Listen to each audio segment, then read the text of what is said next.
Iran ও যুক্তরাষ্ট্রের মধ্যে আপাতত যুদ্ধবিরতি চললেও কমেনি উত্তেজনা। এবার মার্কিন যুদ্ধবিমানের গোপন উড্ডয়ন রুট শনাক্ত করার দাবি উঠেছে ইরানের বিরুদ্ধে। এতে নতুন করে হামলার পরিকল্পনা নিয়ে দুশ্চিন্তা বাড়ছে ট্রাম্প প্রশাসনের। ইরানে পুনরায় হামলা চালালে বড় ঝুঁকিতে পড়তে পারে মার্কিন বিমান বাহিনী। বিস্তারিত জানাচ্ছেন শিহাব ইসলাম। এবার ভিন্ন মোড় নিয়েছে মধ্যপ্রাচ্য উত্তেজনা। ইরানের আকাশসীমায় মার্কিন যুদ্ধবিমান ও বোমারু বিমানের চলাচলের ধরন ও ফ্লাইট প্যাটার্ন বিশ্লেষণ করে সম্ভাব্য উড্ডয়ন রুটের ম্যাপ তৈরি করেছে তেহরান। মিডল ইস্ট আইয়ের তথ্য মতে এক মার্কিন কর্মকর্তার বরাতে এমন তথ্য সামনে এসেছে। বিশ্লেষকদের মতে যুদ্ধের সময় একই ধরনের অপারেশন বারবার চালানোর কারণে মার্কিন বিমানের গতিপথ এখন ইরানের কাছে আরও অনুমানযোগ্য হয়ে উঠেছে।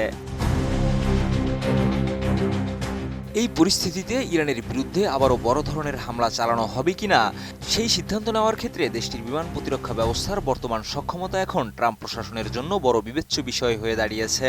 যদিও ট্রাম্প ও মার্কিন যুদ্ধ সচিব পিট হেগসেট দাবি করছেন ইরানের প্রতিরক্ষা ব্যবস্থা প্রায় ধ্বংস হয়ে গেছে, তবে বাস্তব পরিস্থিতি যে পুরোপুরি ভিন্ন হতে পারে সেটি এখন বিভিন্ন প্রতিবেদনে উঠে আসছে।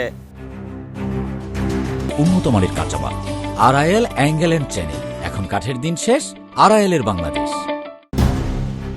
সোমবার ট্রাম্প নিজেই জানিয়েছেন মঙ্গলবার ইরানের উপর বড় ধরনের হামলা চালানোর প্রস্তুতি ছিল যুক্তরাষ্ট্রের, কিন্তু সৌদি আরব, কাতার ও সংযুক্ত আরব আমিরাতের অনুরোধে সেই সিদ্ধান্ত আপাতত স্থগিত করা হয়েছে। ট্রাম্প বলেন, ইরানের সঙ্গে আলোচনা চলছে এবং পরিস্থিতি কোথায় যায় সেটাই এখন দেখছে ওয়াশিংটন। যুদ্ধবিরতির মাত্র কয়েকদিন আগেই যুক্তরাষ্ট্রের একটি F-15 স্ট্রাইক ঈগল যুদ্ধবিমান ইরান ভূপাতিত করে বলে দাবি উঠে আসে। ওই ঘটনায় পাইলট উদ্ধারে বড় ধরনের অভিযান চালাতে হয় যুক্তরাষ্ট্রকে। বিশেষজ্ঞদের মতে পাইলট জীবিত আটক হলে তা ওয়াশিংটনের জন্য বড় কূটনৈতিক ও সামরিক চাপ তৈরি করত। একই সঙ্গে এই ঘটনাকে মার্কিন যুদ্ধবিমানের ফ্লাইট প্যাটার্ন ফাঁস হওয়ার বড় ইঙ্গিত হিসেবেও দেখা হচ্ছে।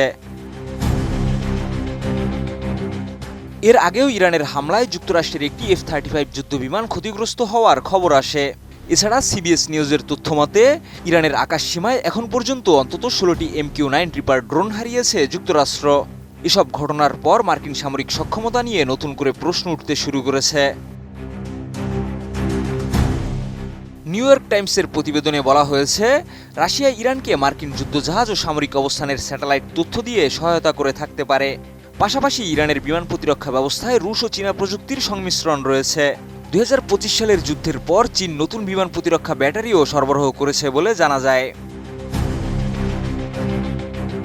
এদিকে ফাঁস হওয়া মার্কিন গোয়েন্দা নথির ভিত্তিতে নিউ ইয়র্ক টাইমস বলছে, ইরানের সামরিক শক্তি পুরোপুরি ধ্বংস হয়নি, বরং প্রায় 70% মোবাইল ক্ষেপণাস্ত্র উৎক্ষেপণ যান এখনও অক্ষত রয়েছে। এমনকি যুদ্ধবিরতির সময় ব্যবহার করে ইরান ভূগর্ভস্থ ক্ষেপণাস্ত্র স্থাপনাগুলোর ধ্বংসস্তূপ সরিয়ে আবারও কার্যক্রম চালু করেছে বলে প্রতিবেদনে উল্লেখ করা হয়েছে। ফলে ট্রাম্প প্রশাসন এখন এক জটিল বাস্তবতার মুখোমুখি। একদিকে নতুন হামলার প্রস্তুতি, অন্যদিকে ইরানের পাল্টা প্রতিরোধ সক্ষমতা নিয়ে বাড়ছে উদ্বেগ। আর এই পরিস্থিতি মধ্যপ্রাচ্যে নতুন করে বড় সংঘাতের আশঙ্কাকেও আরও উস্কে দিচ্ছে।